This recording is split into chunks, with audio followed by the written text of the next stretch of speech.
this morning by Ryan Saby, Deputy Political Editor at The Sun, and Shona Craven, columnist for The National. Welcome back to both of you.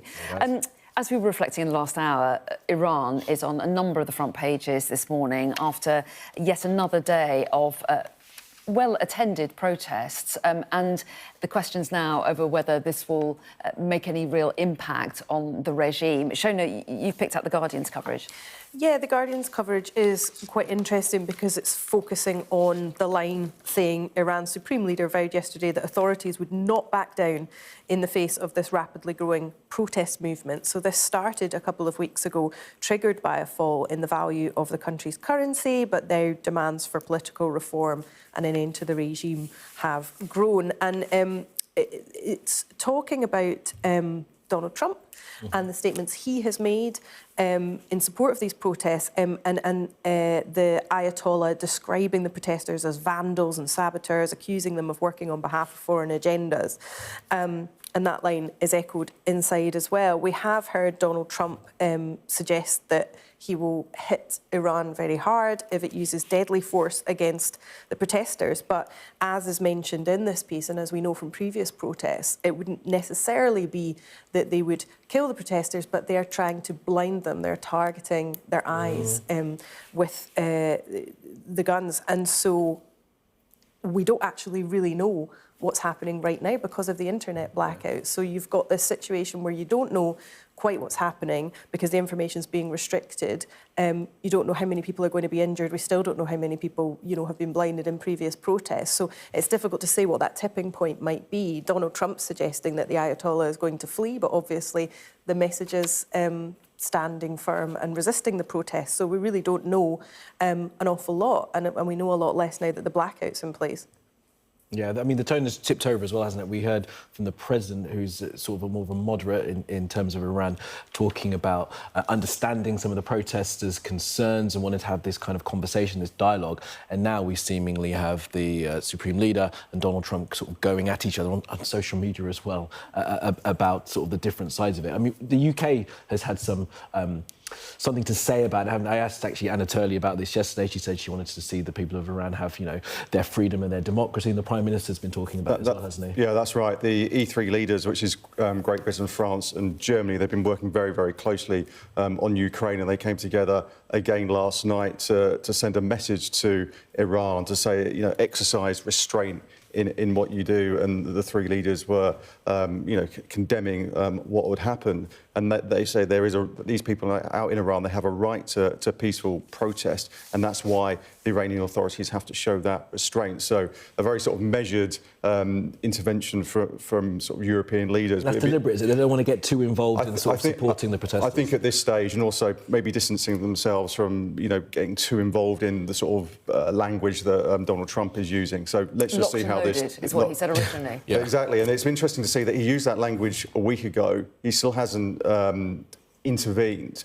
He did on those nuclear sites last year. He says he won't go as far as putting boots on the ground, but let's just see exactly what he does. Yeah. Well, yeah, and whether or not, Shona, the regime is at all nervous about Donald Trump, given that just a week ago today, the actions he took in Venezuela, whether they think that he may actually intervene in some way. Yeah, I think Donald Trump is quite unpredictable at the moment. Every day we're waking up to more headlines and Donald Trump, making threats, which we'll come on to in a second. So it's quite dizzying, I think, for most people to see, especially given during Donald Trump's first term how anti-military intervention he was and part of his pitch for presidency this time around. Yeah. And one thing we have forgotten as well, I mean, he bombed Nigeria on Christmas Day. Let's not forget that. That was a decision that was made by the Americans. There's some scepticism about why that happened and the effect of it. But anyway, let's move on to something else that Donald Trump's doing in Greenland. Yeah.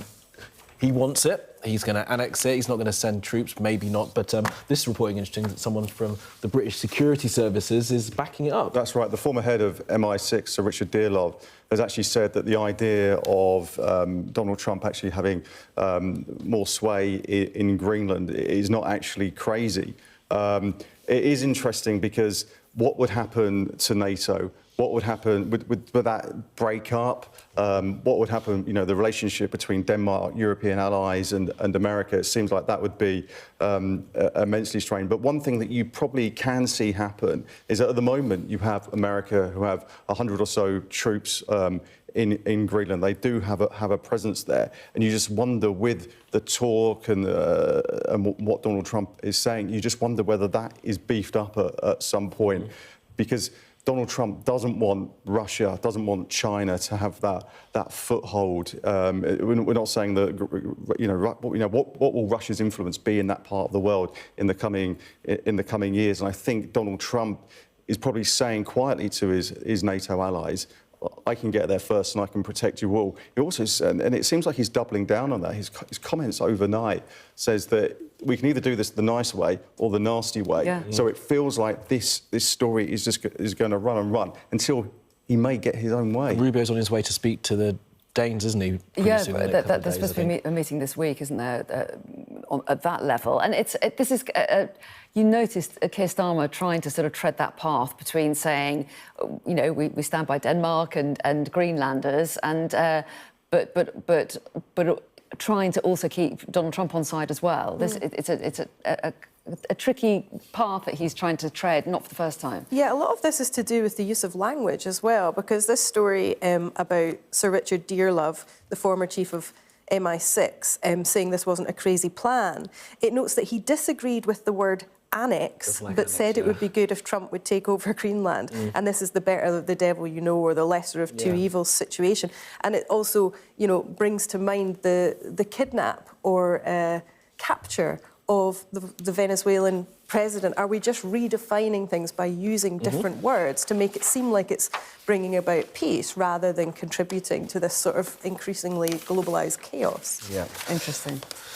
Let's move on to the Times. Well, it's the Times again, but this is page 5 of the Times, and it's focusing on the controversy over grog. Explain to us what's going on here, Shona. Yeah, it's a very stark headline that the Times have gone with. Musk limits undressing AI to paying subscribers. Now, Elon Musk has sort of portrayed this limitation as a good thing and a way of getting this under control. So this is where people are going onto X and using the AI bot on X to say, here's a picture, it might be of a celebrity, it might even be someone they know, and say, put this person in a bikini. And then this has escalated over the last few weeks to creating artificially intelligent nude images of people who obviously haven't consented to that. So there's an uproar about this. The British government is very concerned about it. Ofcom's looking into this.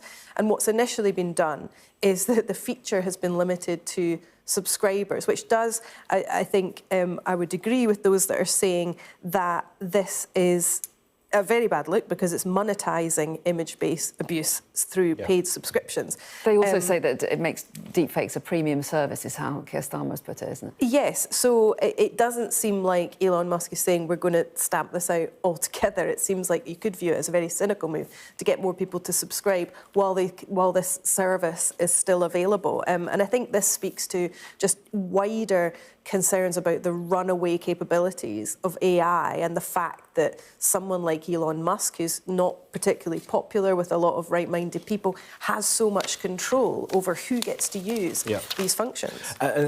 You're right about AI and the power of it and the concerns that people have. And this is a new function of Grok as well. This is not something that it was built in. They've added this feature to allow it to modify and then I think one of the interesting things yesterday was lots of Labour MPs were talking about the Online Safety Act. Now, this was passed a couple of years ago, but it feels now, maybe day by day, it's out of date.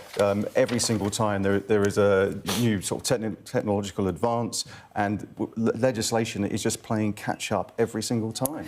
And we should make the point that X would say the reason that we're saying it's only open to subscribers is they have to pay, we have their details, and if they were to do anything like this, which is against the rules and the law, then we have a means of tracking them down. That's how they would explain that move. That's what they say. Yeah. Let's move on to the Mail, shall we? And this is the story of the last couple of days, Ryan, that the government is expected to make some kind of climb down over the big rise in business rates that hospitality, or specifically pubs, face. What does the Daily Mail say about this? It seems like it's another week, another U-turn from this government. 12 so far. You've got 12, we have 7. Oh, so, OK. You're doing 12. A long list of things that they've sort of reversed on. Now, it seems like the Treasury are trying to come up with a package for pubs. Now, the detail, they haven't released any detail. I think they're still working out the detail. But one thing they did by announcing that they would help is they sort of stopped the noise, the sort of celebrity chefs, the landlords talking about it. But by saying that you're going to be helping just pubs, you've also got the rest of the hospitality industry, whether it's hotels, whether it's restaurants, music venues now are also coming on board to say, look, we need help as well, because the business rates, those property taxes are just going sky high and they can't afford it. So once the transitional relief, the help that they got during COVID goes, they've been left really, really, distressed and trying to get hold of some extra funds just to stave off bankruptcy more than anything. But I think if you're helping pubs, why aren't you helping the rest of the industry? And I think the Treasury are just lining up. It just feels that the direction of travel is that they'll have to have more money available. Shona, we haven't got loads of time, but final thought on this then.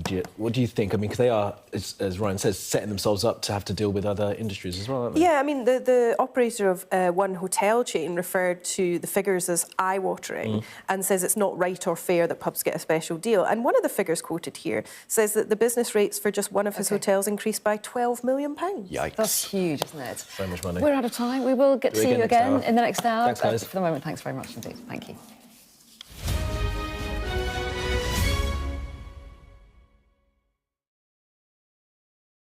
What's the best thing about being a Sky News journalist?